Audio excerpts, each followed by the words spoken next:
ഇപ്പോഴും ഉണ്ട്. സപ്ലി ഇല്ലാത്ത വീട്ടുകാരനുണ്ട്.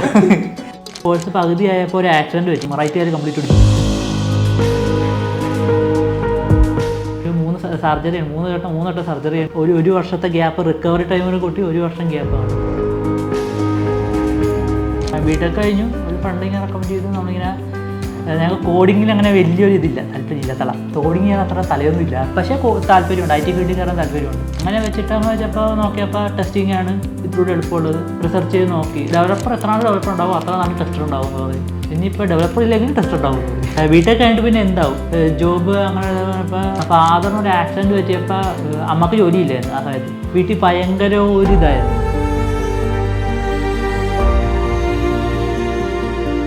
ആ സമയത്താണ് ഞാൻ ഇറങ്ങി ഇങ്ങനെ വർക്ക് ചെയ്യുക. അറ്റ്ലീസ്റ്റ് എൻ്റെ രീതിയിൽ എന്തെങ്കിലുമൊക്കെ ഒക്ടോബർ ആക്കുക. ലാസ്റ്റ് ആയപ്പോൾ എനിക്കൊരു ബൈക്ക് ആക്സിഡൻറ്റ് പറ്റി, റൈറ്റുകാർ കംപ്ലീറ്റ് എടുത്തു. അതൊക്കെ ഒരു 1 വീക്ക് ഹോസ്പിറ്റലിൽ കിടന്നപ്പോൾ ഒരു ഭയങ്കര ഒരു ട്രോമ, ഒരു ഇത്. രാത്രിയൊക്കെ ഒരു പേടി, രാത്രിയൊക്കെ ഭയങ്കര പേടിയായിരുന്നു. വെച്ചാൽ കണ്ണു കൂട്ടാൻ നേരത്തെ എന്തോ ഉറങ്ങാനൊന്നും പറ്റിയില്ല.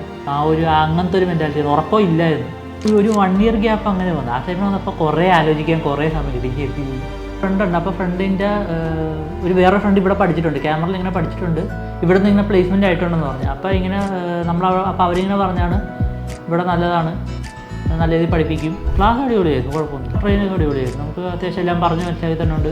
എന്ത് ഡൗട്ട് ഉണ്ടെങ്കിലും അപ്പോൾ ക്ലിയർ ചെയ്യാം. മോക്ക് ഇൻ്റർവ്യൂ ഞാൻ ഒരെണ്ണം അറ്റൻഡ് ചെയ്തു. അവിടെ ചെന്നപ്പോൾ ഒരു ഒറിജിനൽ ഇൻ്റർവ്യൂയുടെ ആദ്യത്തെ ഒരു പേടി ഉണ്ടായിരുന്നു.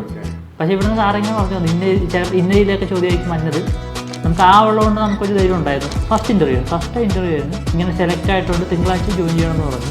ജോബ് കിട്ടിയതിന് ശേഷം ഇനി വീട്ടിലിരിക്കാൻ പറ്റിയതാണ്, ഇനി പോയി പണിയെടുക്കണമെന്ന്. അപ്പം ഞാൻ ചോദിച്ചു കമ്പനി എങ്ങനെയുണ്ട്, നല്ല കമ്പനിയാണോ, സാലറി എങ്ങനെയുണ്ട്, അങ്ങനെ നിന്നെക്കൊണ്ട് പറ്റുമോ എന്നൊക്കെ ചോദിച്ചു. ഞാൻ പറഞ്ഞ് എന്നെക്കൊണ്ട് പറ്റിയില്ലേ ഞാൻ പറ്റിക്കുമെന്ന് പറഞ്ഞു കേട്ടോ.